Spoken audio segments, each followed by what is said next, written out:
तो जय हिंद साथियों, नमस्कार। आज की इस वीडियो में नई सरकारी वैकेंसी के बारे में आप सभी को जानकारी देने वाले हैं और ये वैकेंसी महिला एवं बाल विकास विभाग की तरफ से जारी किया गया है। कौन कौन से पद पर? तो सुपरवाइजर के पद पर, क्लर्क के पद पर, सहायिका के पद पर और कार्यकर्ता के पद पर, इन चारों पदों पर जारी किया गया है और टोटल पदों की संख्या है 33,544। टोटल 33,544 पदों पर इस वैकेंसी को जारी किया गया है। और खास बात यह है इस वैकेंसी की, इसमें कोई भी आपका परीक्षा नहीं होने वाला है। तो कैसे आपका सिलेक्शन होगा और कौन कौन इस फॉर्म को भर सकते हैं, क्या एज लग रहा है, क्या योग्यता लग रहा है, संपूर्ण जानकारी इस वीडियो में देने वाले हैं। तो चलिए इस वैकेंसी को ऑफिशियल नोटिफिकेशन पेज पर ले चलते हैं और आपको संपूर्ण जानकारी दिखाते और समझाते चलते हैं। तो देखिए साथियों, हम इस वैकेंसी का ऑफिशियल नोटिफिकेशन पेज पर आ चुके हैं। तो चलिए इस वैकेंसी के बारे में संपूर्ण जानकारी आप सभी को प्रोवाइड करते हैं। तो सबसे पहले देखिए, यहाँ पर लिखा हुआ है महिला एवं बाल विकास विभाग नई भर्ती 2025 और आगे लिखा हुआ है जॉब टाइप, यानी किस प्रकार की जॉब है। तो गवर्नमेंट जॉब है आपका और परमानेंट है, यानी कि 60 साल वाला ये जॉब है। ठीक है। ऑर्गेनाइजेशन यहाँ पर लिखा हुआ है, यानी किस विभाग की तरफ से जारी किया गया है, किस मंत्रालय की तरफ से। तो ministry of women and child development की तरफ से। ठीक है, इस विभाग की तरफ से वैकेंसी को जारी किया गया है। पोस्ट नेम की अगर हम बात करेंगे साथियों, तो आंगनवाड़ी कार्यकर्ता के पोस्ट पर वैकेंसी आया हुआ है। आंगनवाड़ी सहायिका,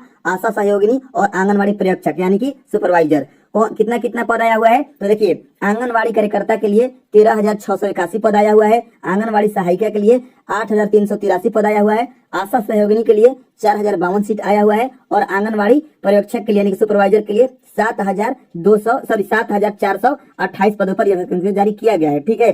टोटल पदों की अगर हम बात करेंगे तो 33,544 पद आया हुआ है। अब अप्लाई मोड क्या रहेगा साथियों? तो ऑनलाइन तरीके से आप इस फॉर्म को अप्लाई कर सकते हैं। ठीक है। कौन कौन अप्लाई कर सकता है? तो ऑल इंडिया फीमेल, यानी इसमें लड़के अप्लाई नहीं कर सकते हैं, सिर्फ फीमेल अप्लाई कर सकते हैं, यानी कि लड़कियां अप्लाई कर सकती हैं और जो घरेलू स्त्री हैं जो कि पढ़े लिखे हैं वो भी इसमें कर सकती हैं। ठीक है। सैलरी की अगर हम बात करेंगे साथियों, तो 13,600 से लेकर 15,500 के बीच में आपका शुरुआती सैलरी रहेगा। ठीक है। हो सकता है 14,000 मिले, हो सकता है 15,000 मिले, यानी इसी के बीच में आपको शुरुआती सैलरी दिया जाएगा। ठीक है। एज क्राइटेरिया अगर हम बात करेंगे साथियों, तो मिनिमम एज यहाँ पर 18 साल लगने वाला है और मैक्सिमम आपका 40 साल लगने वाला है। ठीक है। तो अगर आप 18 से लेकर 40 साल के बीच में हैं तो आप इस फॉर्म को भर सकती हैं। ठीक है। आगे अगर हम बात करेंगे एज रिलैक्सेशन की, यानी कि एज में आपको कितना छूट दिया जाएगा, तो देखिए, अगर आप एक सर्विसमैन है तो आपको 5 साल का छूट, अगर आप ओबीसी हैं तो आपको 3 साल का छूट, अगर आप SC/ST हैं तो आपको 5 साल का छूट दिया जाएगा। ठीक है। इंपोर्टेंट डेट्स, यानी कि कब से इसका फॉर्म भरा जाएगा और कब तक भरा जाएगा। तो देखिए साथियों, लास्ट डेट है इसका 30 मई। ठीक है। 30 मई से पहले आपको फॉर्म भर लेना है। आगे आपको हम बताएंगे कहां से आपको फॉर्म भरना होगा। ठीक है। एग्जाम डेट इसका जो है आगे हम आपको बताएंगे। अब आप कहेंगे कि आपने बोला है कि इसमें कोई भी परीक्षा नहीं होगा, तो एग्जाम किसके लिए होगा? तो देखिए साथियों, जो सुपरवाइजर का पोस्ट है, तो सुपरवाइजर के पोस्ट के लिए यहाँ पर जो है ये आपका एग्जाम होने वाला है, बाकी किसी पोस्ट के लिए एग्जाम नहीं होगा। ठीक है।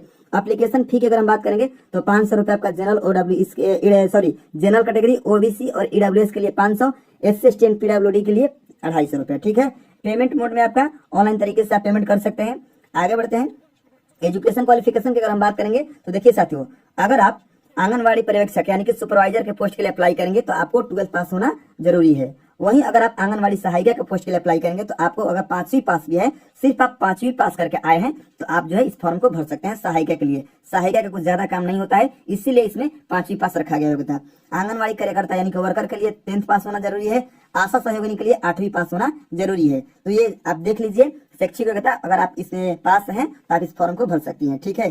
सिलेक्शन प्रोसेस की अगर हम बात करेंगे साथियों, तो परसेंटेज बेसिस का मेरिट बनता है, यानी जो भी आपका मैट्रिक में, चाहे जो भी आपका 8वीं में, जो भी आपका 12वीं में परसेंटेज रहता है, उसी के आधार पर जो है इसमें मेरिट बनाया जाता है। बाकी जो आपका सुपरवाइजर का एग्जाम होगा उसमें 100 नंबर का एग्जाम होता है, उसका मेरिट उसके अनुसार बनता है। उसके बाद में थोड़ा सा आपका इंटरव्यू होगा, ज्यादा इंटरव्यू हार्ड नहीं होता है, मौखिक थोड़ा बहुत पूछताछ होता है। डॉक्यूमेंट वेरिफिकेशन आपका होता है। ठीक है। ये 3 प्रोसेस से आपको गुजरना होगा। इंपोर्टेंट डॉक्यूमेंट्स की अगर हम बात करेंगे साथियों, तो यहाँ पर देखिए, अगर आप पासपोर्ट साइज फोटो आपके पास है तो आप इसमें भर सकते हैं। सिग्नेचर, आधार कार्ड, एजुकेशन सर्टिफिकेट और कास्ट सर्टिफिकेट और एज प्रूफ, यानी कि इन सभी डॉक्यूमेंट्स आपके पास होना चाहिए और तभी जाकर आप इस फॉर्म को भर सकते हैं। हाउ टू अप्लाई, कैसे अप्लाई करेंगे? तो देखिए, यहाँ पर हमने पूरा जो है यहाँ पर डाटा दिया हुआ है, आपको हम दिखा रहे हैं स्क्रीन पर, इसका स्क्रीनशॉट ले लीजिए आराम से। यहाँ पर पूरा डिटेल में लिखा हुआ है। ठीक है। और जो है आप इस पर भर सकते हैं। बाकी जो है आपको किस साइट पर जाना होगा, तो WCD की साइट पर आपको जाना होगा। ठीक है। यानी कि वुमेन एंड चाइल्ड डेवलपमेंट के साइट पर आपको जाकर फॉर्म को भरना होगा। ठीक है साथियों, तो यही आपको जानकारी देना था। अगर वीडियो अच्छा लगा तो वीडियो को लाइक कीजिएगा, शेयर कीजिएगा और चैनल को सब्सक्राइब कीजिएगा ताकि आने वाली जितनी भी वैकेंसी की जानकारी है आपको मिलती रहे। ठीक है। धन्यवाद।